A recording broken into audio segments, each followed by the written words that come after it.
গত মঙ্গলবার 20শে আগস্ট দেশব্যাপী সেনা অফিসারদের সাথে সেনা প্রধানের একটা বৈঠক অনুষ্ঠিত হয়েছে। এই বৈঠকটা গুরুত্বপূর্ণ, যা যা আলোচনা হয়েছে সেটাও গুরুত্বপূর্ণ।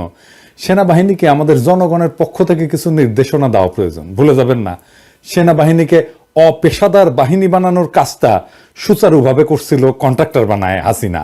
আবার দেখলাম ব্যবসায়ীদের সাথে মিটিং করেছেন সেনাপ্রধান।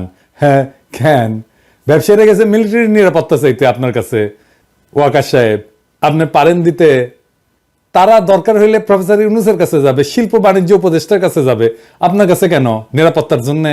আপনি কি পুলিশ নাকি হাউন আঙ্কেল? হ্যাঁ, আপনার কাছে যাইতেই হবে। আপনার কাছে যারা গেছে তারা প্রফেসর ইউনূসের কাছেও গেছিল, এই যে দেখেন, আবার আপনার কাছে গেছে কেন জানেন? গপ্পগে একটা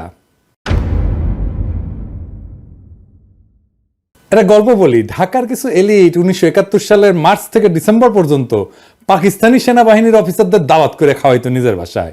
তো পাওয়ার দেখলে কিছু লোক আছে পাওয়ারের চাটতে চায়, তাই পাকিস্তানি সেনা অফিসারদের চাটতো। আবার 16 ডিসেম্বর হইলো, সে একই লোকেরা ইন্ডিয়ান আর্মির অফিসারদের ডেকে ডেকে দাওয়াত খাওয়াইতো, মানে পাওয়ারের আর কি, বুঝছাও? তো আপনার পাশে যে দুইজন আছে না, আপনার এখন হোগা চাটতে গেছে, তারা হাসিনারও হোগা কেমনে চাটছে দেখেন। এডিটর সাহেব দেখান একটু। এই জন্যই বলি শেখ হাসিনার সরকার বারবার দরকার। তাই শিল্পী কবির সুমনের জনপ্রিয় গানের ভাষায় বলতে চাই, প্রথমত আমি তোমাকে চাই, শেষ পর্যন্ত আমি তোমাকে চাই, ভীষণ অসম্ভবও তোমাকে চাই। জয় বাংলা, জয় বঙ্গবন্ধু। আমরা আপনাকে আবারও প্রতিজ্ঞা করে গেলাম, আপনার সাথে আমরা ছিলাম, আমরা আছি, আমরা ভবিষ্যতেও থাকবো। মাননীয় প্রধানমন্ত্রী 100 বছর জীবিত থাকবে, তারও বেশি থাকলে উনি ক্ষমতায় থাকবেন, প্রধানমন্ত্রী থাকবেন। আবারও গান হবে, সে যে কেন এলো না, কিছু ভালো লাগে না। জয় শেখ হাসিনা, জয় বঙ্গবন্ধু, জয় বাংলা। মাননীয় প্রধানমন্ত্রী, আমার রক্ত টকবগিয়ে উঠেছে। শেখ মুজিবের বংশ যেখানে যায় সেখানে জয়ধ্বনি হয়, সেখানে ওই দেশ উজ্জ্বল হয়ে যায়। আমার আপার জন্য দোয়া করবেন। আমি শুধু প্রধানমন্ত্রীকে দেখার জন্য, এই বিজনেস কমিটিকে দেখার জন্য আজকে এখানে উপস্থিত হয়েছি।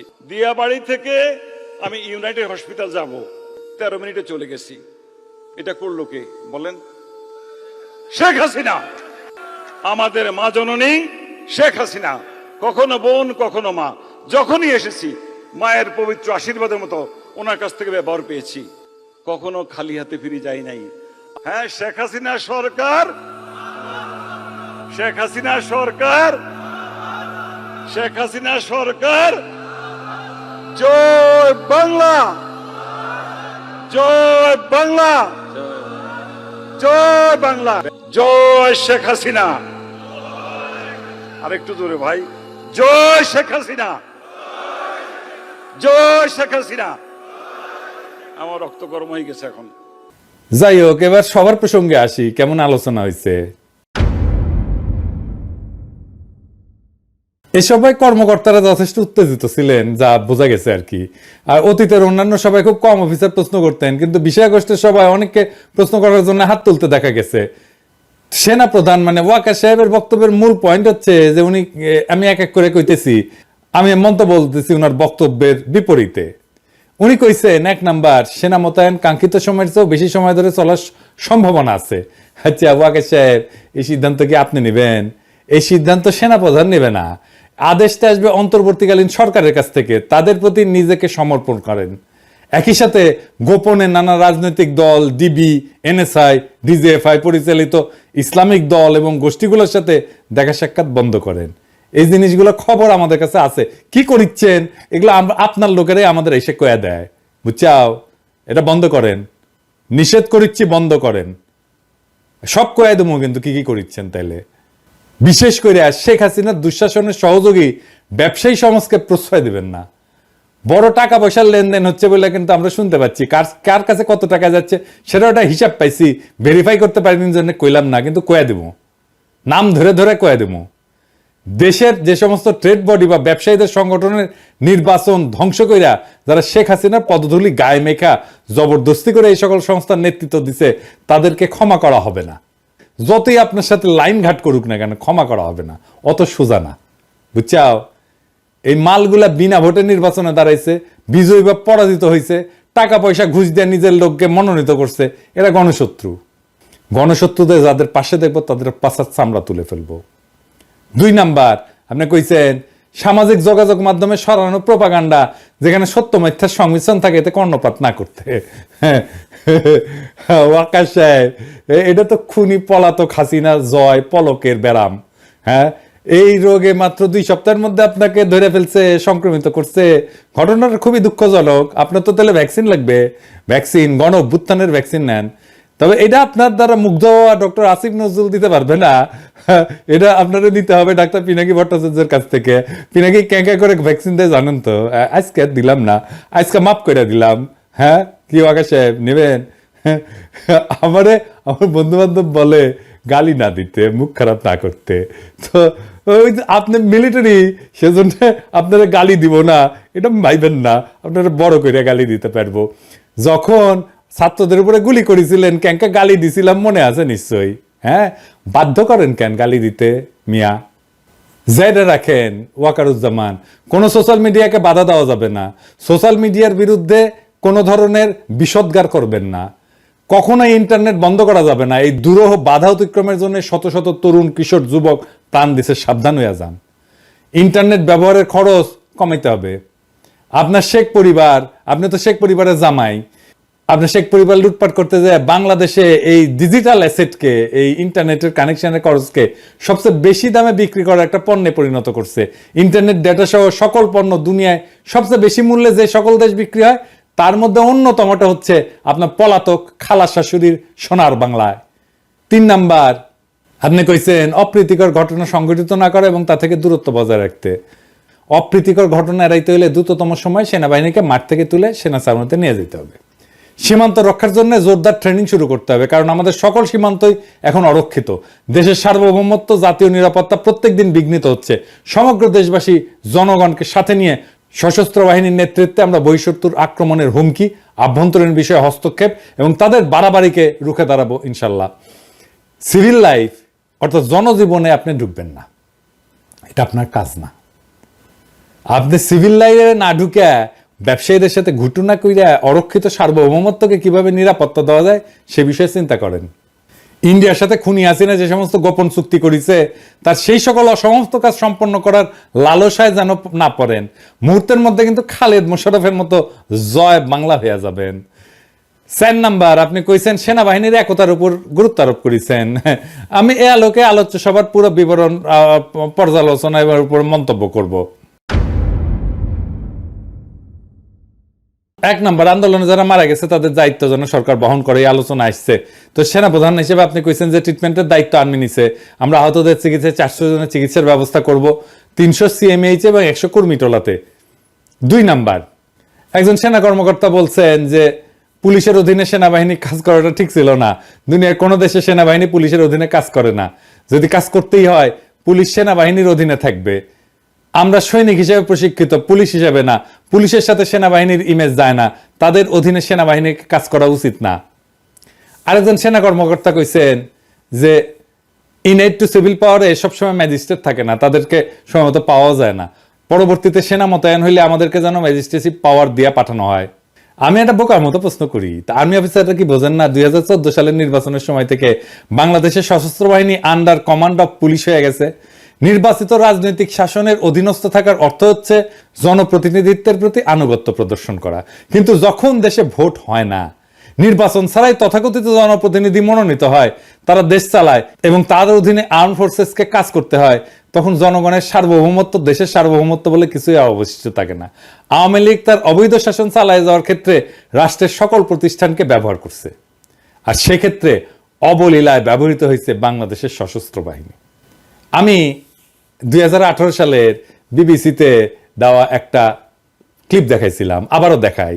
হ্যাঁ, ওই পাবলিকে ভোট দিতে গেছে এবং আওয়ামী লীগ এসে পিটাইছে, বাইর করে দিচ্ছে, তারা দৌড়ে গেছে সশস্ত্র বাহিনীর কাছে, সশস্ত্র বাহিনী ক্যাঙ্কা করে পালায় দেখেন।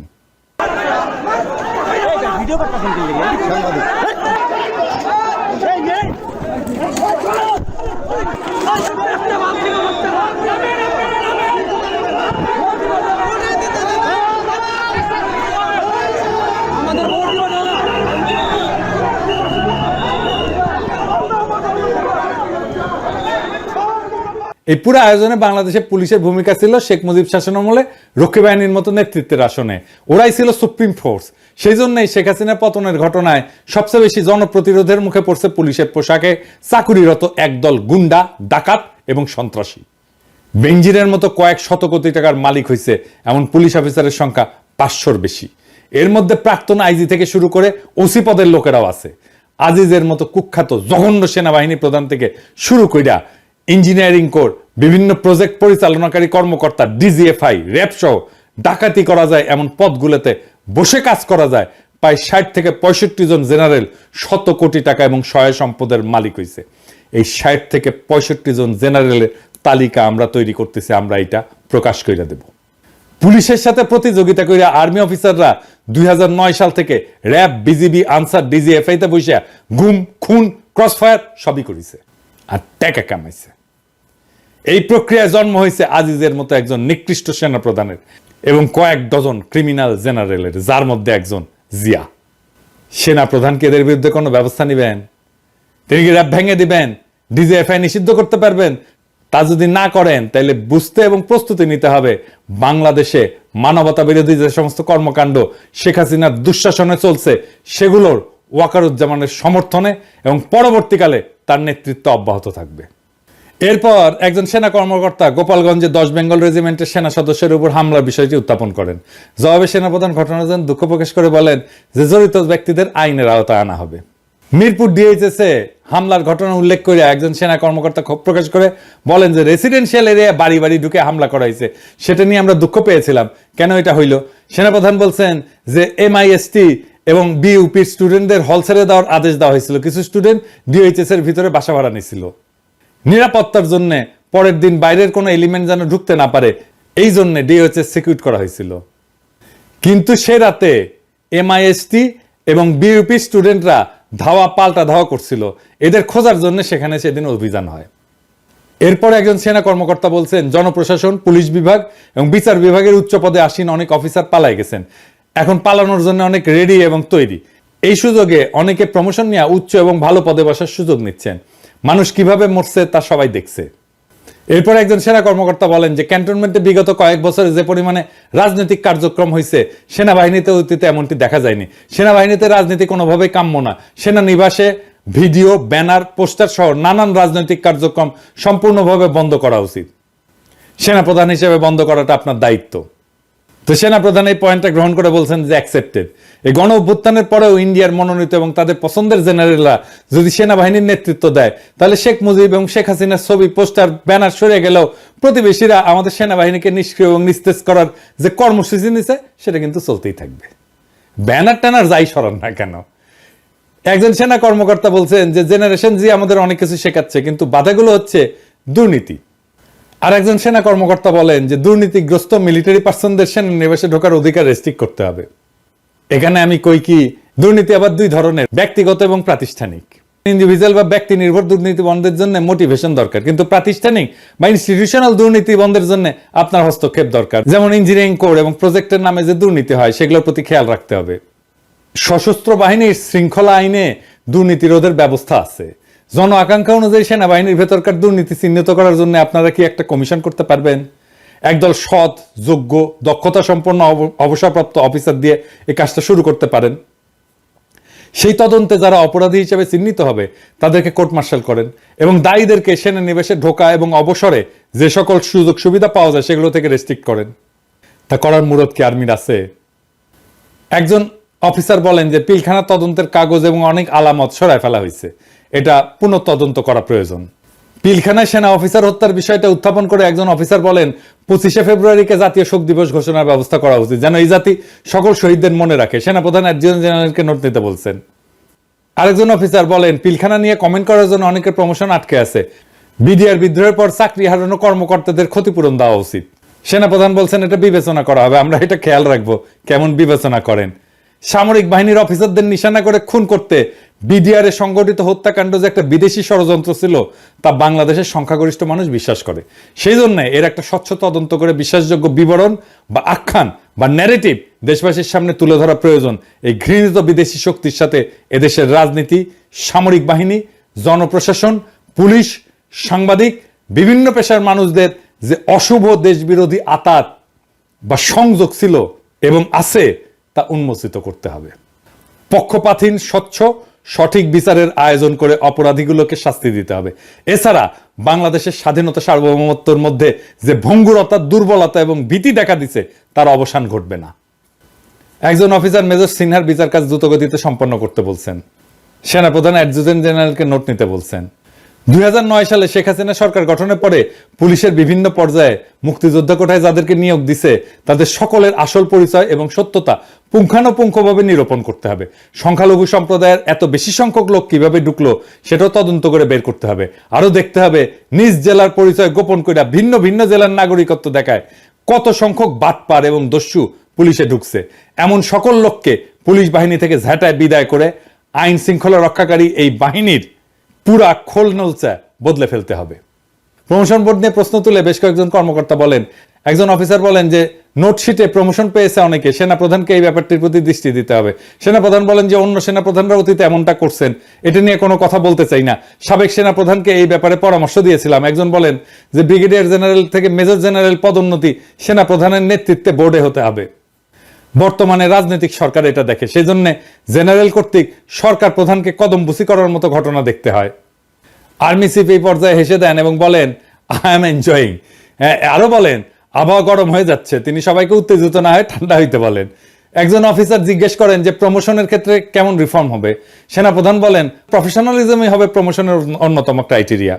এইবার সেনাপ্রধান বলেন দেখি প্রফেশনালিজমের কোন গুণ মান বিবেচনায় মেজর জেনারেল এস.এম. কামরুল হাসানকে এই যে BA 3650 লেফটেন্যান্ট জেনারেল পদে পদোন্নতি দিয়া PSO AFD পদে বসানো হইল। Lieutenant general SM. Kamrul Hasan যে একটা ইন্ডিয়ান এজেন্ট, ও যে একটা প্রভুপাদ, এটা তো সেনাবাহিনীর সৈনিকরাও জানে। হ্যাঁ, সে যে দলবাজ, দুর্নীতিবাজ এবং অসৎ। প্রধান উপদেষ্টা ডক্টর মোহাম্মদ ইউনূসকে সশস্ত্র বাহিনী, DJFI, NSI এমন আরো অনেক সংস্থা প্রতিষ্ঠান নিয়ে স্বাধীনভাবে কাজ করার পথে বাধা দেওয়ার জন্য ইন্ডিয়ার তদবিরে সেনাপ্রধান তাকে ওই গুরুত্বপূর্ণ পদে বসাইছে। বুঝছাও, সে ইন্ডিয়ানদের পক্ষ হইয়া অফিসারদের মধ্যে তাদের অনুচরগুলোকে এবং তাদের বিচারের মুখোমুখি হওয়া থেকে রক্ষা করবে এবং ক্ষতিগ্রস্ত হওয়ার সকল ঝুঁকি থেকে বাঁচাবে। এমন অঘটন ঘটন পটিয়সী ওয়াকারুজ্জামান সাহেব, এইবার আপনি বলেন দেখি এই দেশদ্রোহীকে প্রমোশন দেওয়ার পর এখন আপনি সেনাবাহিনীর তরুণ অফিসারদের সামনে মুখ দেখাবেন কি করে? বাংলাদেশের প্রত্যেকটা মানুষ জানে শেখ হাসিনার গত 15 বছরের ফ্যাসিস্ট দুঃশাসনের মূল পৃষ্ঠপোষক ছিল ইন্ডিয়া। আরো জানে শেখ পরিবারের প্রত্যেকটা লোক ইন্ডিয়ার প্রতি অনুগত, বাংলাদেশের স্বার্থে নয়। মিস্টার ওয়াকারুজ্জামানের পরিবারের 100% সদস্যই ইন্ডিয়ার স্বার্থে নিবেদিত। আজ আপনাদের সকলকে বুঝতে হবে খুনি হাসিনা আশ্রয় পাইছে ইন্ডিয়াতে। অন্য কোনো গণতান্ত্রিক সভ্য দেশ এই ফ্যাসিস্ট দুর্নীতিবাজ গণহত্যাকারিণীকে জায়গা দেয়নি। কিন্তু একজন অফিসার বঙ্গানুবাদ সহ সূরা আসর তেলাওয়াত করছিলেন। তিনি বলছেন যে চিফ, এই অবস্থা থেকে দেশ বাঁচানোর জন্য আমি আপনার নেক হায়াত দানের দোয়া করছি। একজন সেনা কর্মকর্তা বলছেন যে আমাদের মোনাজাত রাজনীতি কেন্দ্রিক হয়ে যাচ্ছিল, কিন্তু মোনাজাত যেন স্ক্রিপ্টাইজ না হয়, হৃদয় থেকে আসতে হবে, এটাকে রাজনীতি মুক্ত রাখতে হবে। সেনা প্রধান বলছেন ভাই জীবনে দেখি নাই হুজুরকে কেউ গলা চাইপা মোনাজাত করাচ্ছে, তারপরে তুমি বলছো একজন জেনারেল নোট করেন জেনারেল ওয়াকারুজ্জামান এই যে সূরা আসর যে পড়ে শুনেছে এর মর্মবাণী বুঝিছেন? হ্যাঁ, সূরা আসরের প্রথম 2 আয়াতে সময়ের শপথ নেওয়া হয়েছে এবং বলা হয়েছে মানুষ তো আসলেই ক্ষতিগ্রস্ত। এটা আসলে সময়ের শিক্ষা এবং বাস্তবতাকে স্মরণ করায়। বিভিন্ন জামানায় যেসব লোক ঈমান এবং সৎ কাজ থেকে বিরত ছিল তারা ক্ষতির শিকার হয়েছিল, অর্থাৎ তাদের প্রতি আল্লাহর গজব বা আসমানি শাস্তি নাজিল হয়েছিল। প্রত্যেকটি জামানাই এরকম। প্রথম 2 আয়াত সতর্কতামূলক। তৃতীয় আয়াতে ঈমান, সৎ কাজ, পারস্পরিক সত্যের উপদেশ দান, ধৈর্যের কথা বলা হয়েছে। যারা ঈমানদার এবং শুধু নিজেই পালন করে তাই না, নিজ প্রভাব বলয়ের মধ্যে অন্যকে সত্য দিন এবং ধৈর্য ধারণের উপদেশ দেয়। আল্লাহকে ভয় করে সব ধরনের পাপ থেকে বিরত থাকে। সূরা আসর পড়লে বুঝবেন যে এদেশবাসী, জনগণ, মানুষ আজ ভীষণভাবে ক্ষতিগ্রস্ত। বাংলাদেশ লুট হয়ে গেছে। আপনার শ্বশুর বাড়ির শেখ পরিবার দেশটাকে দেউলিয়া করে লক্ষ কোটি টাকা বিদেশে নিয়ে গেছে। এই সূরা আসরের আলোকে আপনাকে বুঝতে হবে রাষ্ট্রীয় সম্পদ লুণ্ঠনকারী নাগরিকদের, সমস্ত অধিকার হরণকারী ফ্যাসিস্টদের উপর আল্লাহর গজব বা আসমানি শাস্তি নাজিল হয়েছে। সময়ের শিক্ষা এবং বাস্তবতাকে স্মরণ কইরা আর্মড সার্ভিসের মর্যাদা রক্ষা করছে যে উদ্যোগ, 4 আগস্টের সেই নেতাদের পিছনে দাঁড়ান। আর একবারও ইন্ডিয়ার সেনা প্রধানের সাথে বা রয়ের কোনো এজেন্টের সাথে কথা বলবেন না। ইমান, সৎ কাজ, পারস্পরিক সত্যের উপর সশস্ত্র বাহিনীকে ঐক্যবদ্ধ এবং পুনর্গঠিত করতে হলে 4 আগস্টের উদ্যোক্তাদের সাহায্য এবং সহযোগিতা লাগবে। আর আপনার দরকার হবে এই সমস্ত প্রবীণ শ্রদ্ধাভাজনদের কাছে ধৈর্য এবং শ্রদ্ধায় অবনত হওয়া, ইন্ডিয়ার প্রতি না। আল্লাহকে ভয় করে সব ধরনের গুনাহ থেকে বিরত থাকতে হইলে গত 15 বছর সশস্ত্র বাহিনীর ক্ষমতাকে যারা দলীয় স্বার্থে ব্যবহার করে গুম, খুন, লুটতরাজ করছে, সেই সমস্ত ক্রিমিনালকে বিচারের মুখোমুখি দাঁড় করাইতে হবে। তা না হইলে আল্লাহ যে আপনাকে ক্ষমা করবেন না, তা ভুলে গেলে কি চলবে? আমি এবার সৈনিক এবং তরুণ সেনা অফিসারদের কিছু বলতে চাই। আমার প্রিয় ভাইরা, আপনারা কি দুনিয়ার শ্রেষ্ঠ সেনাবাহিনীর একটা হইতে চান, নাকি মোটা আজিজের মতো ভুড়ি বাগায় প্রমোদে আমোদে মন ঢালিয়া দিতে চান? এখন কেউ কেউ কইতে পারেন দুনিয়ার শ্রেষ্ঠ সেনাবাহিনী কেমনে হবে? বাংলাদেশ একটা ছোট্ট দেশ, কোনো রিসোর্স নাই, টাকা পয়সাও নাই। আসেন কইয়া দিই। প্রথম হইতেছে ওই যে একটা বালের ফোর্সেস গোল আছে না, ওটা ফেলায় দেন। কি গোল নিতে হবে সেটা কইয়া দিতেছি। শ্রেষ্ঠ সৈনিক কারা হয়? তারাই হয় যারা নির্ভয় আর দুর্দান্ত সাহসী, যারা মরতে ভয় পায় না, তারাই তো শ্রেষ্ঠ সৈনিক। দুনিয়াতে এমন যুবক আছে যারা বন্দুকের গুলির সামনে নির্ভয়ে দাঁড়াইতে পারে। একজন দুইজন না, সবাই, সব তরুণ যুবকদের সবাই বাংলাদেশের আবু সাইদের মতো বন্দুকের গুলির সামনে দাঁড়াইতে পারে, নড়বে না, সরবে না, পালাবে না। পৃথিবীতে এরকম তারুণ্য নাই, এটা একমাত্র বাংলাদেশের আছে, দুনিয়ার অন্য কোনো দেশের নাই। একজন দুইজন তরুণ থাকতে পারে, তো সব তরুণ এটা বাংলাদেশে। এই তরুণেরা সেই সেনাবাহিনীতে থাকলে তারা দুনিয়ার কোনো সেনাবাহিনী পরাস্ত করতে পারবে না। বাংলাদেশের 18 থেকে 28 বছর বয়সী সব সক্ষম তরুণ তরুণীকে সামরিক প্রশিক্ষণ দিতে হবে। আমাদের 5 কোটি সুপ্রশিক্ষিত রিজার্ভ গণসেনা থাকবে, যে কোনো মুহূর্তে ডাক দিলে তারা ঝাঁপায় আসবে বাংলাদেশের স্বাধীনতা এবং সার্বভৌমত্ব রক্ষা করার জন্য। এই প্রশিক্ষণে তরুণেরা শুধু সুস্বাস্থ্যই পাবে না, তারা ডিসিপ্লিনড হবে। জাতি একটা ডিসিপ্লিন তারুণ্য পাবে। আমাদের শুধু 3 জায়গায় সামরিক শক্তি থাকলে চলবে না, জলে, স্থলে, অন্তরিক্ষে। আমাদের আরো 2 ডাইমেনশনে সামরিক সক্ষমতা থাকতে হবে। প্রথমে সাইবার ডোমেইন। আমাদের এক্ষুনি সাইবার ব্রিগেড করা দরকার, যা শত্রু দেশের ভার্চুয়াল অ্যাসেটে আক্রমণ চালাবে এবং ধ্বংস করবে। আমরা হাসিনার সময় ভার্চুয়াল অ্যাটাক দেখছি। হাসিনা না গেলে পুরো ডিজিটাল সিস্টেম হাসিনার ধসায় দেওয়া হইতো, আর বেশি কিছু লাগতো না। আর স্পেস কম্ব্যাট ক্যাপাসিটি লাগবে। শত্রু দেশের স্যাটেলাইট আক্রমণ করার সক্ষমতা অর্জন করতে হবে। আর অবশ্যই আমাদের পারমাণবিক যুদ্ধাস্ত্র লাগবে। বাংলাদেশের দিকে চোখ তুলে কেউ তাকাইতে পারবে না, চোখ তুলে নেব। বাংলাদেশের স্বাধীনতা, সার্বভৌমত্ব আর আঞ্চলিক অখণ্ডতা রক্ষার জন্য আর কোনো পথ খোলা নাই। বাংলাদেশের পারমাণবিক যুদ্ধাস্ত্র নিয়ে আন্তর্জাতিক বিশ্ব কিছুই বলতে পারবে না। ভারত যখন আমাদের নয় উপনিবেশ বানাইছিল, ওরা আসছিল আমাদের বাঁচাইতে? আসে নাই। আমরা যখন নিজেদের বাঁচানোর জন্য পরিকল্পনা করব, আমাদের দেশের, রাষ্ট্রের স্বাধীনতা, সার্বভৌমত্ব, আঞ্চলিক অখণ্ডতা রক্ষার জন্য আমরা চেষ্টা করব, তারা বলার কে? কারো কোনো কথা শুনবো না। তাই সেনাবাহিনীর তরুণ অফিসার আর সৈনিকেরা সেই গৌরবকে বরণ করার জন্য প্রস্তুতি নেন। আমরা এটা অর্জন করবই করব। ইনকিলাব জিন্দাবাদ।